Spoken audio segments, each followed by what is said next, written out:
Hi everybody, this is Noelle from Petitti Garden Centers, and it is late spring Q&A time. So we've gotten a lot of questions from our customers via social media and so forth.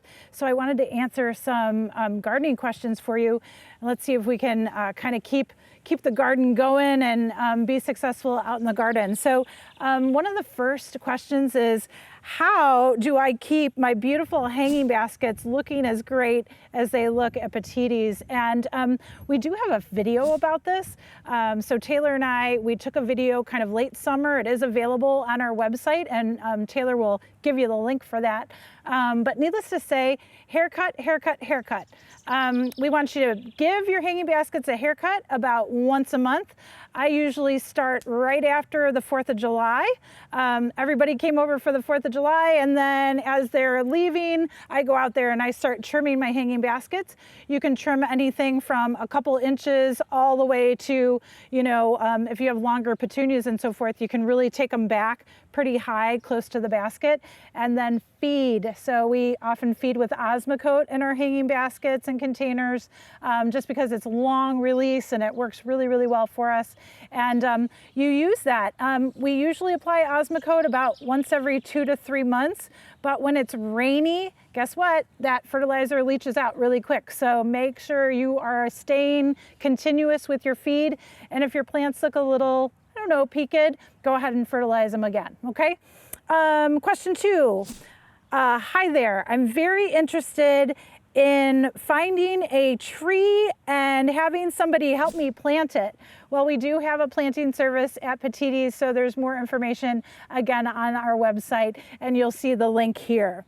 Number 3, when can you split daylilies? Well, honestly, your daylilies are a midsummer bloomer. It doesn't matter what type of variety.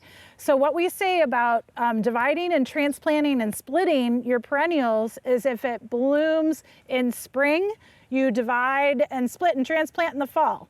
If it blooms in the fall, you divide and split and transplant in the spring. But when it's mid-season, guess what? You get to pick spring or fall. Ideally, if you can transplant when the plants are just starting to emerge, they're very, very young, you can dig the whole clump in spring and divide it out however you'd like. Or after they're done blooming in the early fall, if you can cut it back and then go ahead and dig the clump and divide it out, water them back in, fertilize them, you know, when you replant. But that works out really, really well. So daylilies, spring or fall, I'd say it's going to be pretty hot here coming up in the summer, so it's probably better to just wait until the fall, cut them back, divide them up, water them in, should be good. Let's see, what's the best way to grow tomatoes in pots? Guess what? I have a video on that too, but we're going to tell you that tomatoes like to grow in a big space, so big container gardens, lots of soil in there. Definitely use your tomato tone. We love tomato tone around our tomatoes. It's high in calcium. It's a really good food source for them. And just keep on feeding them and watering them evenly. So far this spring has been really kind of wet and cold. Tomatoes don't necessarily like that. So let them dry out a little bit. If you're seeing, oh, I don't know, leaf spots or a little browning or yellowing, let them dry out a little bit in between watering or rainfall, and make sure you are feeding with tomato tone about once a month, okay, through the growing season. So keep on it. Be very, very regular with your watering and your fertilizing. Let's see. Uh-oh, this one's a bad one. So some tiny dark bugs are crawling or nesting in my maple trees. Listen, if you have insect issues, lots of times we want to try to help you ID those issues, because chewing insects and sucking insects kind of work a little bit differently, and especially mites. Mites are in a category all their own. So if you can bring in the insect in a Ziploc baggie, we can look at it and identify the problem for you, and then we can give you the product. If we aren't able to do that, oh yeah, and you can submit pictures on PetittiGardenCenter.com in about and then contact, and go ahead and post your pictures too, and we can identify it there. But if you don't know what it is and you want a treatment right away, 8 Bonide makes a topical spray called 8, and 8 works very, very well on a lot of different insect problems. You can also use Bonide's tree and shrub protection. It's a drench, and you water it around the base of the tree absorbs it, or the shrub absorbs it, and it goes ahead and helps with a lot of insect issues that tree or shrub might have. Please be aware, when you're applying insecticides, you want to do it either early in the morning or later in the evening when your pollinators are not out and about, okay? Let's see, best flowers to place in one of the hanging baskets, like the hay rack baskets with the cocoa liner, out in full sunny area. They have a really hard time trying to keep them watered and, you know, keep them looking good. So here's a really easy tip. In your cocoa liner, put a plastic liner inside. It will help keep the moisture in. I still want you to poke holes in the plastic liner so there's drainage, but you can use a garbage bag. You can use, gosh, if you emptied your potting soil bag, you can cut out a piece of the potting soil bag and put it right down in the bottom. Poke holes, okay? That's the first thing. Then when you plant plants, here's some really good ones. So for example, I made a list, that's why I'm looking. Portulaca, okay, awesome. Sometimes it's called moss rose or rock rose. Great, great plant for those types of areas. The sedum family, lantana, flowering vinca. Let's see what else. Zinnias, salvia. I especially like Salvia farinacea, which is usually the blue and white flowering spike type of salvia, annual. Angelonia is great in those hot, dry areas. Gomphrena or globe amaranth is also great in those areas. So I hope those work out for you really well. Let's see here. Lily of the Valley. Can I transplant Lily of the Valley in spring or in fall? We're moving, can I move it to the new home and just leave it in the pots? Absolutely. So Lily of the Valley, again, spring blooming perennial. So normally we want to dig and divide in the fall. So in the fall, go ahead and dig out patches of Lily of the Valley, stick them in plastic growers pots, no problem. They can stay outside through fall. When you get a pretty cold frost and freeze, you'll kind of see them die back.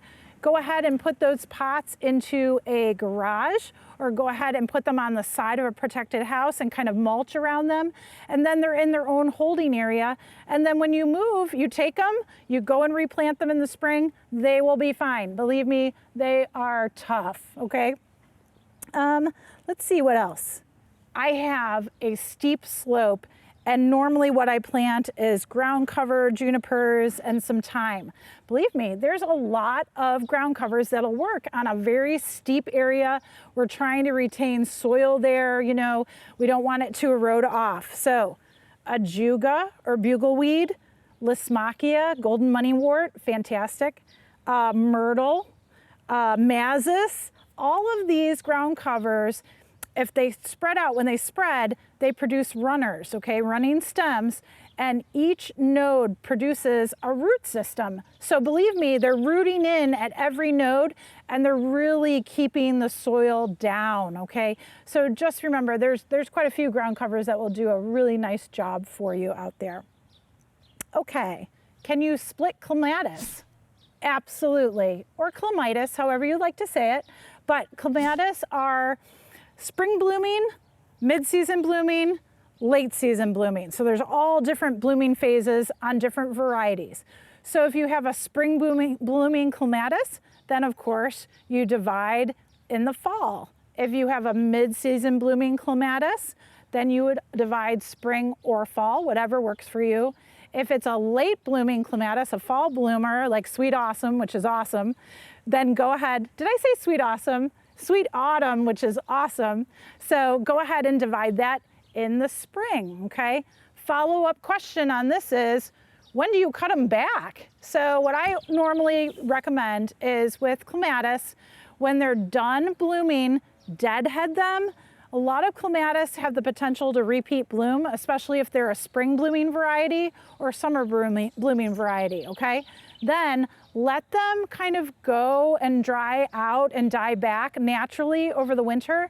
And then in the spring, when they start to flush out again, you go ahead and you prune down to the uppermost growth, just like roses, just like hydrangea. So it doesn't matter what type of clematis you have, as long as you let it flush out, you see where the new growth is coming in, you go ahead and remove all the dry and damaged vines and everything down to that uppermost growth. You'll be really happy and it'll work out great for you. Mini lilacs, okay? So this person is having problems getting their mini lilac to bloom, and there's lots of different lilacs out there. Some are earlier blooming, some are later blooming. The miniatures are usually a Korean variety or a dwarf variety that do bloom a little bit later. Listen, there's a couple things that have been happening here. So this spring we had a very strange roller coaster of weather where we were warm in March, we got really cold in April, we got warmth in May and cold in May, and it was just a rocky road. So what happened with the plants is that they were waking up in March, all the sap was flowing, and then the next thing you know, it got really, really cold. That freeze and thaw cycle is not good for plant material. The reason being is all of a sudden they can just freeze, their cells freeze, they burst, and that's it. So this might be due to that. It might be due to browsing. Sometimes deer or bunnies will come through and nibble on lilacs, lilacs, but I'm gonna tell you it's not their favorite plant, but it happens, okay? The other thing is make sure you're fertilizing your lilacs. They're heavy feeders. So lilac fertilization is spring, once in spring, once in midsummer with your plant tone and your iron tone. And what else? If it hasn't been blooming well, you can also dose it with a little bit of triple phosphate. That might help force it into more blooming. One last thing I forgot to mention, be careful when you prune lilacs. So lilac pruning is right after they're done blooming. So get in there and prune whatever you need to after they finish blooming. Don't prune them any other time of the year or you'll lose your flowers, okay? Let's see here. If you're trying to start lawns in late spring, might be a little bit more maintenance for you, okay? So we have customers that are asking, can I start a lawn, you know, in June, in July? Yeah, sure, you can try to seed the lawn areas, no problem, but it's always gonna increase your watering maintenance, okay? So it definitely depends on how willing you are to water and how often you are willing to water. So by this time of year, in early June, we'd say, just hold off. In September, it's a great time to work on your lawn. It's actually the best time of the year to work on the lawn. So that's really a good time to do that. And if you have some areas that are rough and rocky, or maybe you've just removed a tree and you had the stump ground out, guess what? Fill in the areas, even out the areas, those tree grindings, add some lime to them, make them kind of neutralize, if you will, and decompose a little bit, and then go ahead and kind of concentrate in early fall to really work on overseeding and making a new lawn area, and that will really work out nicely for you. Okay. Suggestions for fast-growing flowering vines, okay? Oh, and deer resistant too. Let me tell you, there's a lot of vines out there that work very well in the garden. They all have their levels of deer resistance. I haven't really found a vine that doesn't get nibbled or browsed every once in a while, so just keep that in mind. I do believe that trumpet vine are probably the least that I ever see any type of nibbling or damage on. So trumpet vine, super vigorous, native plant, great for the hummingbirds. I will tell you, when it gets established, it might travel in the yard, so just be aware. And then another vine that I like that we grow that is not an invasive variety, honeysuckle, okay? So the honeysuckle vines are also pretty darn vigorous, can fill in, you know, a trellis, an arbor pretty well the first or second year. And again, fragrance, good for the hummingbirds and butterflies. So those are really my best two suggestions for you. Oh, what's digging up my coral bells and eating my coral bells? Well, coral bells or heuchera are a pretty common perennial plant that we grow in this area. And I will tell you, they're very shallow rooted. So it doesn't take a lot of energy for a rodent and or freeze and thaw cycle to kind of heave them up.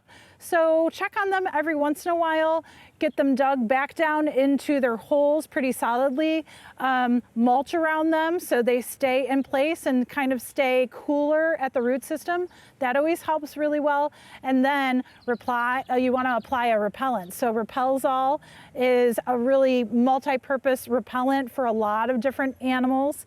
So it could be voles, it could be chipmunks, it could be squirrels, it could be rabbits, it could be deer that are nibbling on them. So Repelzol will take care of all of it. And I would suggest trying both the topical spray, so spraying the plants down, the foliage down, and then also making kind of a border or a boundary around the plants with the granular Repelzol, and that will really help you in the long run. And I like this question.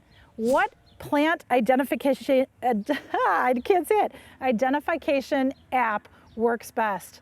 Do you know, I haven't found one that really works that well. Maybe 50-50, maybe even a lower odds as far as identifying the plants. So again, if you need a plant identified, please send us pictures. Go into PetittiGardenCenter.com. Our first column is about, and you'll see contact, and go ahead and send us a picture, and we'll try to ID it for you as best we can for you. And of course, if something's blooming, it's a lot easier than just a few leaves. So just be aware that helps us out in the long run. Enjoy.